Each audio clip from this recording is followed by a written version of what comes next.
yaa salaam yaa salaam yaa salaam sama gaay di leen bëggee yéen ñëpp te di leen jox seen wàccuwaay di wax raxas wax ji rek ce soir rek j'ai envie de vous parler du cartel, le cartel du Sénégal, le plus grand mafieux du Sénégal, les blanchisseurs d'argent au Sénégal. ñi nga xam ni caabi da leen waroon féetee ginnaaw ñi nga xam ni crime la ñu def ñi nga xam ni cour de la haie moo leen war a àtte ñi nga xam ne ni jëloo jëfandiku di wut alal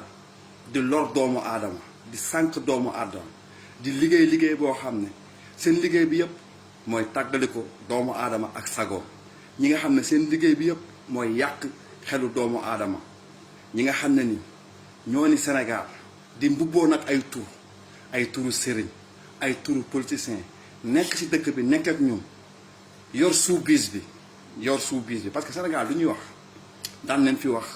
ñett ñi ñoo téye Sénégal en otage ñu yor showbiz bi homme politique yi ak homme religieux yi bon homme religieux yi léegi mën nañu wax ni il fait partie du peuple ndax àndal nag ñun léegi parce que yay nañ leen mais dafa des ñu yor showbiz bi mooy Gaston Mbengue Luc Nicolaï ñoom Youssou Ndour ñu yor télé bi ñoom Wally Seck artistes yi ak sportifs yi mooy ñu yor showbiz bi ma ñëw ci kaawu Luc Nicolaï da nga ko jàpp en flagrant délit Luc Nicolaï Sénégal tëj ko ak seeni mbuxum moom mi caabi waroon si féetee ginnaaw ñu libéré ko mu dem Luc Nicolaï fu mu nekk nii amul droit créer benn manifestation amul droit créer lépp li nga xam ne ni day dajale ay doomu aadama ndax liggéeyam yépp mooy blanchissement d'argent bu ñu demee ba ñuy gëstu alalam fan la ko jëlee fan la mun a di fayee ay 200 000 di tëgg làmb ñetti mbër di leen fay ay 500 millions genn wàllu milliard mu koy génn ci dëkk bu sous-développé bi ñuy wax dëkk bu pauvre dëkk bi nga xam ne nit ñi amuñu lu ñu lekk dëkk bi nga xam ne jeunesse bi liggéeyuñu kon ñu xam ne day blanchir xaalisam Nicolas da nga ko jàpp procès 2003 2013 2014 ñi yoroon dossier woon di wër ay médias yi ñu ko jox pour ñu publier ko médias yëpp ragal mooy wane ni médias yi dañoo bokk ci showbiz bi ak blanchissement d'argent bi médias yi dañuy confirmer ni ñoom dañoo bokk ci trafiquant de drogue yu mag yi parce que ñoom waroon nañu rus ni di médiatiser activité Luc Nicolaï amatul droit mu def activité Sénégal amatul droit wax na nag wax bu neex ne Sénégalais yéen man maa leen ameel mënuma leen fay mënoo ñu fay ndax nit dina tox benn juin def 10 ans ci kaso bi du génn en demi mesure rek kumba am ndey ak kumba amul ndey nit sàcc ginaar tëdd 20 ans ci kaso bi nit ñi ko naa yow li nga def mooy da nga def crime contre la jeunesse sénégalaise ndax li nga daan jaay ba ñu jàpp la trafiquant de drogue mooy da nga dajale Sénégalais yëpp nga bëgg leen faat ngir alal ba pare ëppatuku naan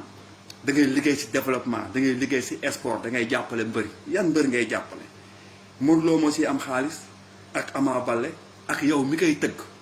mbëri du ñu fay impôt ma gis nag jeunesse bu amul yu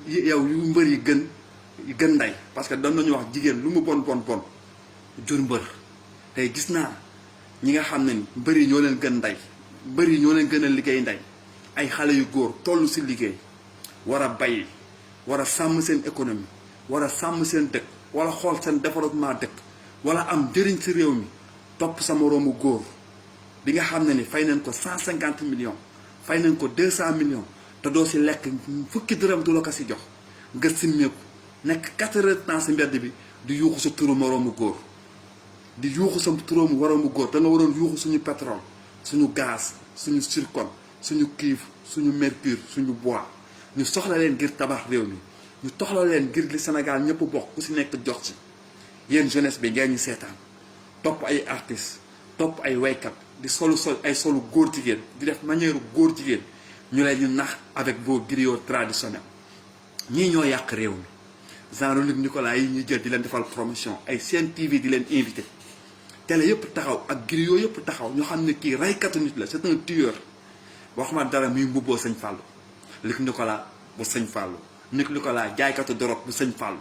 Luc Nicolaï un vendeur de cocaïne bu Sëñ Fallou Luc Nicolaï trafiquant de drogue bu Sëñ Fallou murit yëpp nag di ko déglu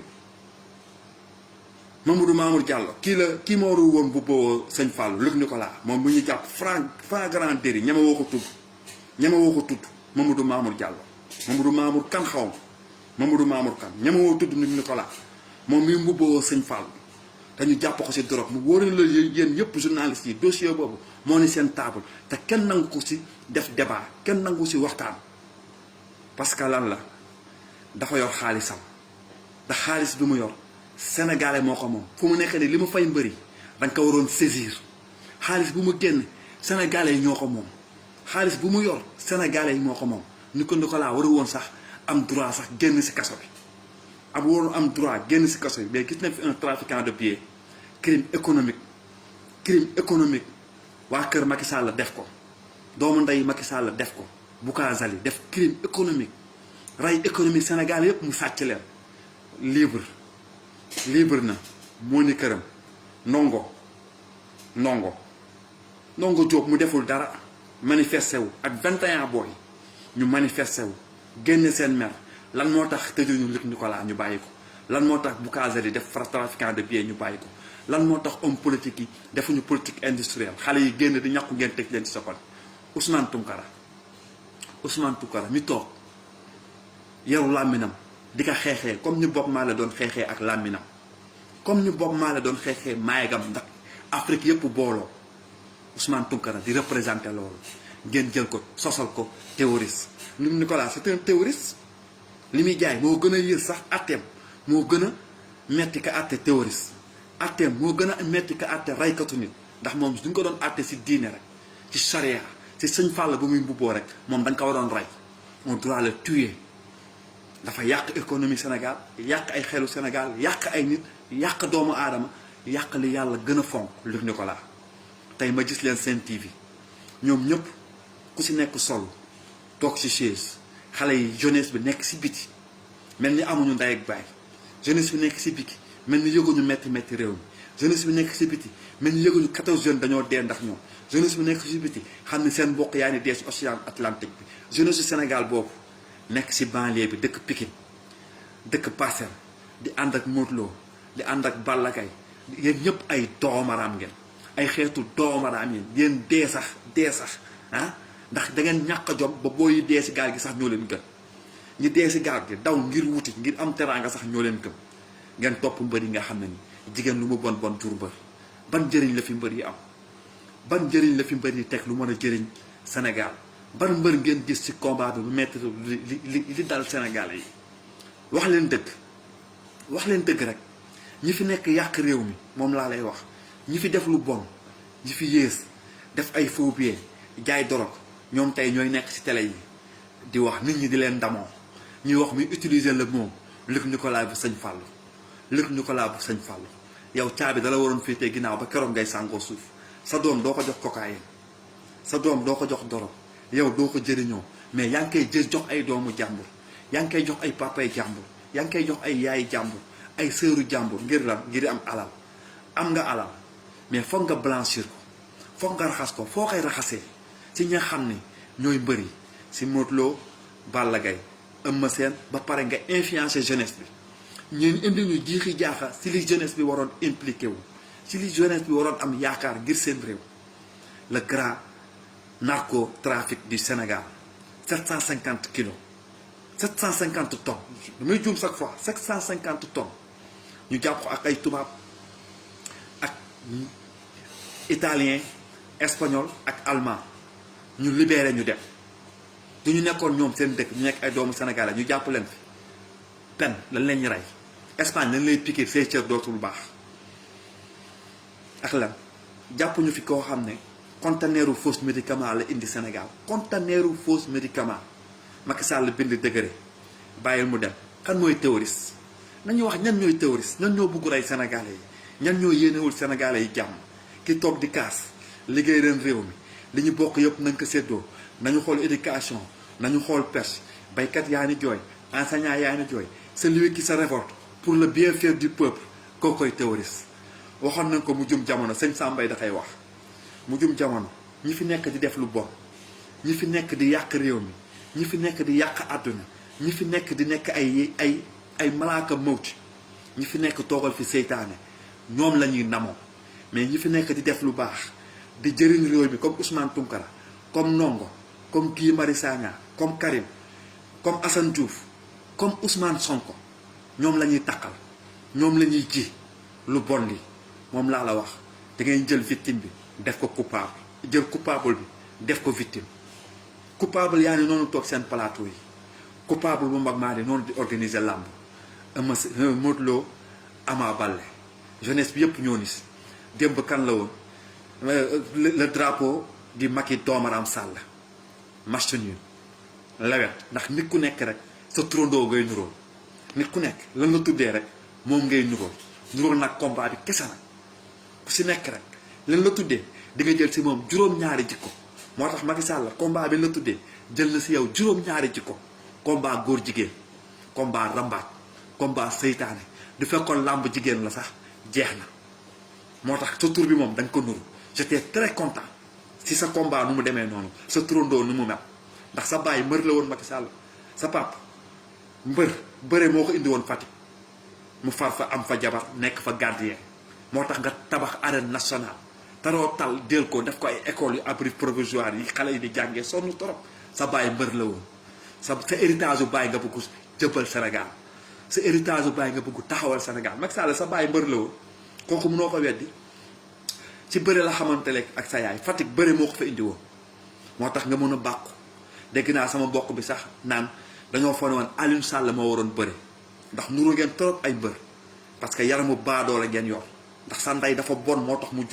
jur la yow ak Alioune Sall ni ngeen mel genre mongolien ñu dënk la réew jafe-jafe réew yëpp say doom di daw dir gaal bi ngeen ñi gën a funki ñu dënk la alalu askan éducation nga waroon wow konk mais yaa ni gën a funki baadoola rek mooy jiite réew di funki moo tax ay vrai baadoola ngeen moo tax escroc yi sàcc yi rambaaj yi dëmm yi jaaykatu drogue yi trafiquant de faux billets yi ñooñu kese ñoo libre Sénégal ñooñu kese libéré leen ndongo c'est un enseignant kiy jàngale bàyyi leen li ngeen jiin Ousmane Tounkara nit ku baax la jaayul drogue sàccul alalu réew mi rayul ay nit trafiquewul ay pieds yéen ay escroc yi yéen a jëriñul Sénégal yéen a bëggul Sénégal mais la may wax rek kuy def ku nekk kuy wax lay bañ kuy def ku nekk kuy wax nga lay bañ lan la leen jeunesse bi ji ba mérité façon bii ngeen ñu dund ak ñoom fan ngeen nar a yóbbu Sénégal Luc Nicolaï bu Sëñ Fallou foo nar a yóbbu Sénégal li nga ameel Sénégal fayagoo leen ko ndax yow dañoo waroon toog ba àjjuma ñu jël si yow exemple yow ak Bougazeli ba àjjuma ñu woo penc bi ñëpp jël Alioune Sarr boole jël Macky Sall teg Aly Ngouille Ndiaye ñu teg Idrissa Seck ñu teg Farba Senghor ñu teg Abdoulaye Wade ñu teg la sama waa ji waxoon rek pendre leen ci digg Sénégal heure juma avant kenn du julli ñu pendre leen Sénégal soo ko baax loolu rek mun a baaxal réew mi vous méritez que yéen ñu pendre leen ci digg Sénégal ndax da ngeen toroxal jeunesse bi da ngeen tas yaakaaru jeunesse bi da ngeen yàq jeunesse bi sàcc yi rek ak rambaaj yeeg seytaane yi kenn mënu fi développé dem ngeen bañ loo ñu réew mi ba nga xam ne ku fi bëgg tekki rek mbër ngay def suñu doom yëppaane bëgg nekk mbër ndax doomaraam yi genre Luc Nicolaï yi genre Gaston Mbengue yi genre Bougazeli yi suñu doom yëppaane bëgg nekk mbër ku si nekk si kër yi werante Modou Lo Ama Baldé buzz tal leen seen pétrole tal leen seen zircon seen cuivre seen mercure seen éducation le développement de ce pays dans votre main doo leen caaxaanee ba génération bii rëcc leen yéen ndawu Sénégal doo leen caaxaanee ba Ousmane Sonko rëcc leen doo leen caaxaanee ba génération bi tudd si mbalit bu baax bu bon bu yéex bu xasaw bu forox bii rëcc leen billahi wallahi téléhi vous allez perdre ce pays le Sénégal va disparaître doo leen dof-dofloo ba Guy Marius Sagna rëcc leen Assane Diouf Ousmane Tounkara Ndongo Diop Ousmane Sonko rëcc leen vous allez perdre le Sénégal vous avez déjà perdu votre dignité vos ressources militaires vos ressources minières votre culture ñàkk ngeen valeurs yi ngeen amoon yépp ay nit taxaw di leen xeexal valeurs yooyu ngeen ne teg doo leen déglu ñooñu ngeen ne teg doo leen ànd ak ñooñu doo leen teg ngeen ànd ak doomu saram ndayam yi nga xam ne ay mbër yu tekkiwul dara ngeen dara te ressource bi si nekk or bi nekk Sénégal rek bu nekk pàq ñoxo la ko baax di génn si ndox rek jeunesse bi yéen ñëpp mun ngeen si am liggéey yéen ñëpp mun ngeen si teg gaz bu ñu génnee Saint-Louis gaz bi génn Saint-Louis rek jeunesse bu nekk mun na am 400 000 francs chaque mois dañ leen ñu foog ne nag li leen ñu wax ay caaxaan la wala ay rêve la ndax yéen Sénégalais yi doolu ñu gént sax mun leen réaliser seen gént da ngay ñu dem ci sëriñ bi ne ko lii laa gént te gént mooy li la yàlla di woon li nga war a dund dox jëm gaz bu génn Saint-Louis jeune bu nekk mun na am 400 000 francs le mois Sénégal bi ñu utiliser l'énergie solaire 365 jours ensoleillé te Maroc def programme bi tuddee ko noor te waa Norvège def ko am 172 heures ensoleillé di si liggéey suñu forfat bi jóge Tivaouane duñ ko defee sous région bi yëpp Sénégal mun na leen jaay courant waxuma leen Sénégal yëpp am courant rek ñu dem ba ñun di jaay courant duñu utiliser suñu géej gi def ko njëriñ bu ñu fekkee géej gi rek ñu def ko njëriñ bu ñu fekkee mu jëriñ ñu fu ñu jëm Sénégal dootul xiif chaque fois dañu am autosuffisance en viande ñu commencé lekk coof yu mag am usine de thon usine de sardine di transformer nos poissons suñu forfat nag moom la ñu war a utiliser def autosuffisance en mbay suñu fer bi kese mun na yor suñu doom yëpp nga xam ne xale yëpp ku si am 1 an ku si juddu 4 mois sa biir 4 mois sa biiru yaay ba keroog ngay am 18 ans fer bi rek mun na leen téye xale yu am ba keroog xale yi di am 18 ans mu téye leen garantie xale yëpp am les mêmes chances xale yëpp réussir ñu la ñuy toucher couche meew ñuy dem crèche am ay bon am lépp suñu fer bi rek mën na ko waxuma leen nag suñu zircon suñu bois suñu mercure suñu calcaire suñu marbre suñu lépp ñun tey duñu neexee duñu topp programme Ousmane Sonko ñu sanc ko suñuy doom yi duñu ñëwee duñu liggéey nii la ñuy def nos enfants vont faire comme ça suñuy sët nag duñu ñëwee nii la ñuy def duñu liggéey ndax bëri alal comme Dubaï nu mu mel naar yi nu ñu mel Dubaï ñun yàlla loolu la ñu jox pour ñu mel ko mais naar yi tooguñu rek ne yàlla day ñëw defar leen ay gratte-ciel def technologie bi def loolu non ñun ñoo koy liggéey ñun Sénégalais yi ñoo ko war a liggéey ngir suñuy doom jëriñu suñuy sët nekk ay royaume du ñu bësee meew sax mu génn comme li Senghor daan ñu nax du ñu bësee jus d'orange sax mu génn du ñu bëggee voyager sax ku si nekk da ngay am sa jet privé. Le Sénégal peut faire mieux que Suisse le Sénégal peut faire mieux que Suisse amul benn ressource minière chocolat bi ñuy bu gën a neex sax si àdduna bi sax Suisse ngay dem pour lekk ko te Suisse bayuñu Suisse amuñu élevage Suisse amuñu gaz amuñu soleil amuñu zircon amuñu cuivre amuñu mercure mais seen politique bu ñu def rek mooy ku si nekk rek dafa am garantie de vie li Ousmane Sonko waxoon bi mu ñëwee Suisse ñu won ko programme Suisse mu ne programme bii moo baax Sénégal waaye day metti kon nga xam ni il a une vision Sénégal bi programme Suisse bi dañu war a def Sénégal mais day metti parce que Suisse ñetti canton la am te ñëpp dañuy fay impôt par force da ngay liggéey doo bañee liggéey ñetti yoon lañ lay proposé liggéey ñetti yoon te ñetti liggéey yooyu yëpp dañ ci liggéey benn par force nga xam ne loolu mooy développement te amuñu dara mais ku si nekk di nga fay assurance de vie lu mel ni 300 000 francs assurance de vie ñu jël population bi yëpp def leen garantie ñu am garantie de vie banque yi di investir si jeunesse bi jeunesse bu am projet jaay mango sax da ngay dem déposer sa projet jaay mango si banque bi ñu boole la ak ki la gérer boole la ak ay nga am comptabilité boole la ak ay borom xam-xam nga développer sa société noonu rek la. et le programme de Ousmane Sonko allez le suivre allez le lire li ngeen am temps toog ci topp mbëri 4 heures de temps di leen topp entraînement ay face à face ku si mënul lire sax nga dem ñu firil la programme Ousmane Sonko mu ñu liral la ko nga xam. et on va mener un programme chaque jour ñu jël si livre bi firi si benn page en wolof ndax ñu déggul wolof mun a gëm li leen Ousmane Sonko yéene ndax ngeen gëm ni li mu leen ñu wax science la da ngeen ciy teg seen loxo doon si tegee seen loxo ba pare yéen jeunesse yéen a ko war a pousse mu dox. programme Ousmane Sonko livre bi doo leen ko liiree ba pare li si nekk yëpp tout c'est possible lu nit xalaat rek mun na nekk xam nga ñun sax dañoo am sens ndax ñun dañoo gëm ne yonent bi riñaan na te ba muy riñaan ci diggante ñaari toq ndox la ko defee diggante ñaari toq ndox mu riñaan science mënu ko démontrer mais suñu foi moo ñu ko gëmloo nga xam ne tout est possible bi ko waaj ñëwee na ko yonent bi yëkkatil sa benn tànk mu yëkkati benn tànkaam mu ne ko yëkkati sa ñaari tànk mu ne ko du ma yëkkatee samay ñaari tànk damay daanu mu ne ko yow yaa ko ni yëg nga riñaan dem jëli julli mu ne ko déedéet dama ne ko Jibril yéegal na ma kon moom Jibril yi ñëw na yéegal ko mu dem jëli julli ba pare am temps waxaale moo tax science mënu ko natt kon ñun Sénégal xam na mais nañu bëgg li ñu xam mën na mais la ñu bëgg nu ñu mën gëm na mais nañu gëm li ñu mën yaakaar nañu dundal li ñu yaakaar Sénégal ñun rek a koy defar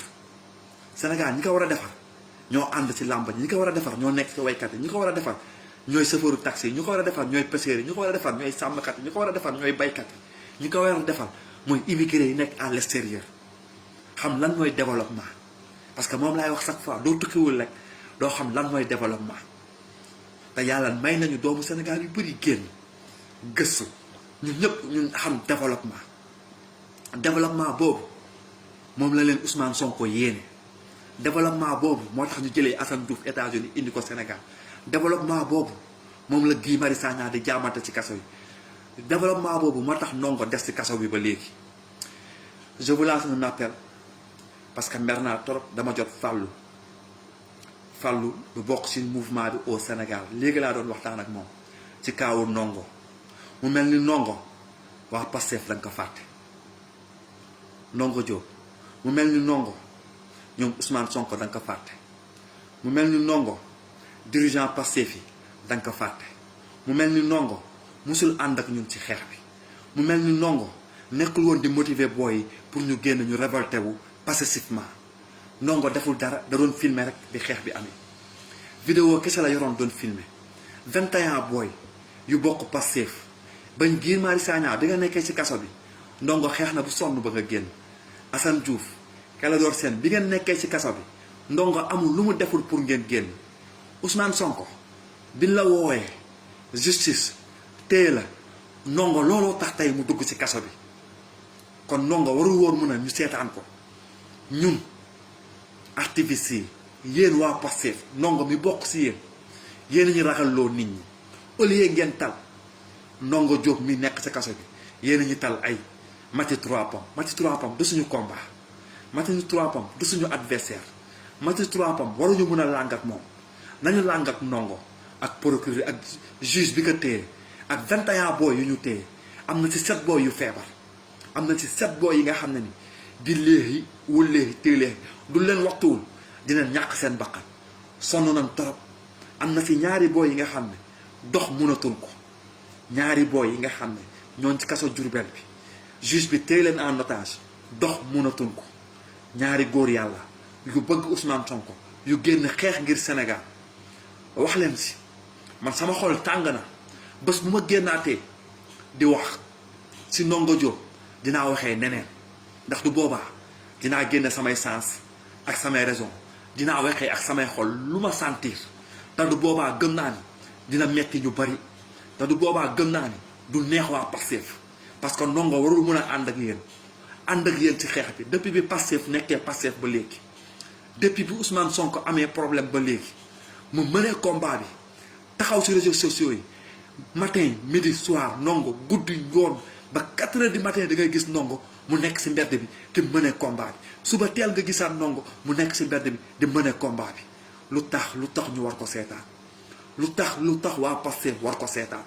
lu tax activiste Sénégal yi war ko seetaan lu tax ñoom Guy Marius Sagna demuñu seeti 21 boo yooyu mer naa trop sama xol neexul te duma continuer live bi dinaa wax lu ma bëggul wax dinaa fi wax lu ma xeebe wala dinaa wax lu naqari nit ñi gëstu leen Ndongo waxtu leen ko am na ci 7 jeunes yuy waaj a dee ci kaso Jurbel bi 21 jeunes nañ am na ci ñaar yu mënatul dox booy benn repas la ñu am droit di ko lekk par jour weeru koor baa ni ñëw Ndongo dafa yor jabar yor ay doom yor métier enseignant di jàngale kon njabootam ñaari weer yi jabaram sonn na trop amul benn soutien Ndongo daraan yow fayeeku dimbali yaayam ndax yaayam moom la yaakaar da daan fayeku dimbali ay sëram ak frèram da daan fayeku dimbali jabaram ak yaayu jabaram da daan fayeku yor si ay doomam ndax salaire am dafa barkeel te salaire am matul sax 200 000 francs kon sama gars yi nañu jublu si ndongo te teg xeex bi ci bakkanu Ousmane Tounkara nañu gënal suñu bakkan fu mu nekk nii ndax looloy suñu ndam gars yi di leen wax yaa salaam di leen bëggee yéen ñëpp te di leen jox seen wàccuwaay